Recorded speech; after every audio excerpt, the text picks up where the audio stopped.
So hello and welcome back to my channel. If you do not know, my name is Ollie. So the other day I was on Instagram and I was messaging a few of you guys, the viewers, and a conversation kind of led to like mental health, staying happy all the time and things like that. And a few of you were asking me like, how am I always happy and how am I always in a good mood and how am I never sad? I thought, let's talk about that. Today's video is kind of how I deal with my sad days, with down days, with how I get out of them, because it might help one person. I don't want you guys to perceive me as someone who is never sad and who is never down or never has any problems, because that's not realistic and I want to be as real as I can. So yeah, let's just talk about it and let's get on with the video.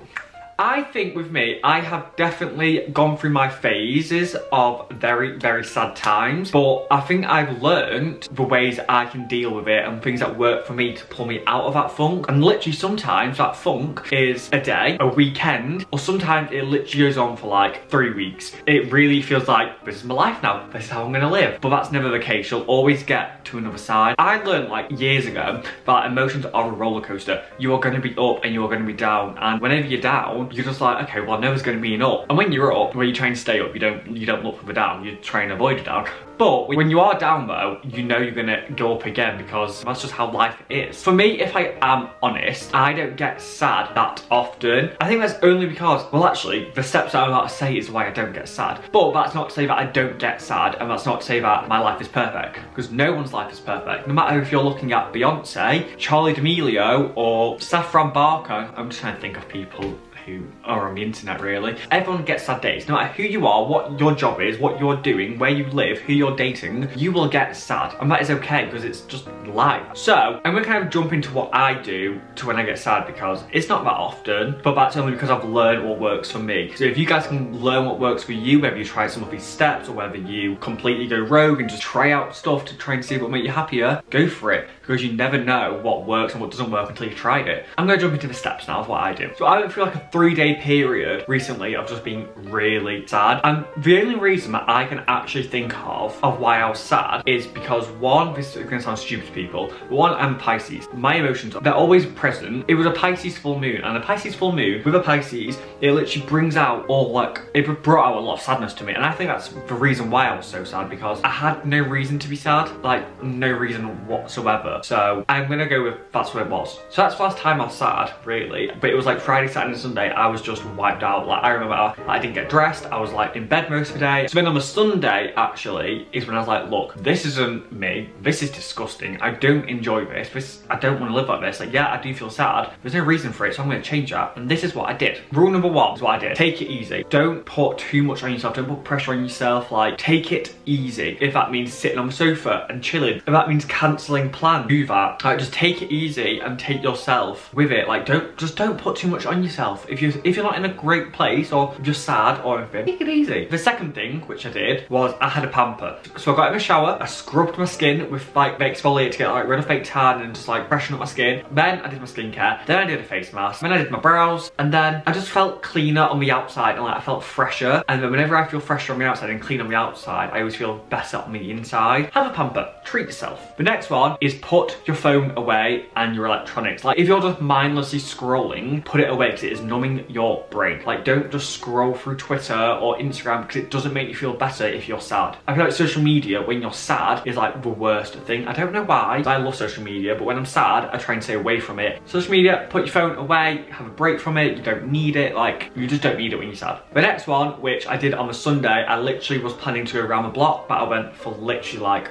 over an hour with my dog, went on a walk, and this one is so refreshing, because one, it forces you to get dressed. Unless you're out in your pajamas and you're dressing out, that's up to you, not here to judge. Go on a walk and listen to music if you want, because that's what I do. I don't enjoy walking as much on my own without music. Like going on a walk, it's just so good. Like walking is just so good for your mental health. It literally like clears it away. Plus I think it's classed as exercise, so it might release some of the serotonin stuff that makes you happy. So I think that might be part of it, but I don't really know. But trust me, walking does make you feel happier, it makes you feel fresher, and it makes you feel like you've done something. But the walk is like relaxing, it's chill, it's not hard work, it's not like a military like exercise. Walk is nice, it's steady, it's a breeze. Every time I'm sad, my mum's like, come on, we're going on a walk, and I'm like, But when I want to go to walk. And she's like, get out of bed, we're going on a walk. And if your mum says it, it's got to be true. The next one, which always helps me, is having a chat. Like, talking about it. Have a chat, and you can talk about why you're sad, but I always try and talk about something else, like a TV show or what your friend's been doing with their life. Do you know what I mean? Like, talk about something different. When you distract your brain from a sadness, I mean, you're not sad because you distracted yourself. Talking about mental health, talking about why you're sad, talking about anything helps, because it just releases things from your body. Like, whatever you're holding up in there, it comes out, and you're just like,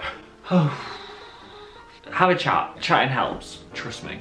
The next one is blasting your music and like just having a dance party music thing. Like, honestly, if I'm not filming, there's always music on in my room, because I think music like brings positivity, it brings good vibes, like it's just the best. And I also have different playlists for different emotions and moods. So like, find a good playlist for you and stick it on, or an album or whatever. Just listen to music and like let go, just let loose and have a wild time. Okay, so the final thing, which actually got taught this by George, so good for him. Final thing that I always do now is have perspective, and this is so important. So like, whenever I'm on a down day or I'm feeling sorry for myself, I'm always like, hang on, could be worse. And then you're like, you know what though, my life's not that bad. Like, and then when I'm like going through like this perspective bit, I always like say in my head at least 3 to 5 things that I'm grateful for. And I'm like, you know what, my life's pretty good. I'm gonna crack on with my day. If you're really going through it and you're just like, it could be worse, but you're like struggling, get help. Like, it could be worse, but you're still important. But like, if it is important and severe, do get help, do talk to someone and like go with it. If you're literally just feeling sorry for yourself, or like you're just like in a bit of a rut, have perspective and be like, could be worse. And like, it rationalizes things. Say I'm like sad that like, oh, my bedding is not washed.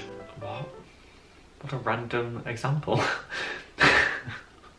Like, say I'm sad right now about lockdown and being like, oh, I can't see my friends, I can't see my boyfriend, blah, blah, blah. It's like, well, hang on. Like, I'm still fortunate enough that I've got a house to live in during this, and I still live with my family. For some people are on their own during all of this. So do you know what I mean? Things like that is like when perspective comes into play for me, because it's like, it could be much worse. It really could, like. So that's like everything that I do that gets me out of my down days and makes me feel better. And these are also things that I do kind of daily as well. Like, I walk every day. Also, exercise is great, but if I'm sad, there's no way I'm doing my exercises. But I do exercise every day, which at the start, guys, hated. It made me feel sick. I was like, I can't do it, and my body was like shaking. I was like, my temperature was everywhere. It was really random. Now, 3 months on, I do love it. Like, it's the first thing I do every morning, and I do feel better after it. Like, every day after I do it, I'm like, you know what, well done me, I've just done that. Now I can accomplish something else. Exercise is a good one, but personally, if I was sad, there's no way my motivation would be there to exercise, so I can't say that really, if I'm honest. But going on a walk is a good enough exercise when you're sad. So those steps out are how I get through my down days and how I get over them and out of them as quick as possible. Obviously, I kind of combine them all together. Like, sometimes when I want to walk, I'll call my grandma or my boyfriend or something, and I'll talk and walk. Like, so you can combine them, and it makes it so much fun.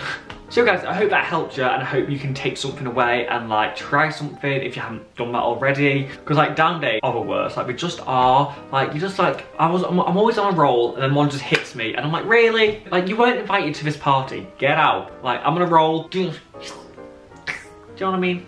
And I'm not a scientist or anything, I'm not a counsellor, but like, these things have been tried and tested by me, and they always make me feel better, so give it a go. What have you got to lose? If you're sad right now, try one of the things I've just said. So that brings us to the end of today's video. I hope you enjoyed it, I hope it helps you in some way, and I hope you realise like, everyone gets sad, and it's okay to be sad, it's okay to have a down day. It's not the end of the world, a down day, and you can deal with it, and you can get over it, and you can just, you know, move on the next day. So I hope you enjoyed. If you did, hit a like button and subscribe to my channel down below, and I will see you next Thursday with another video. Thank you. Oh, 2 hands.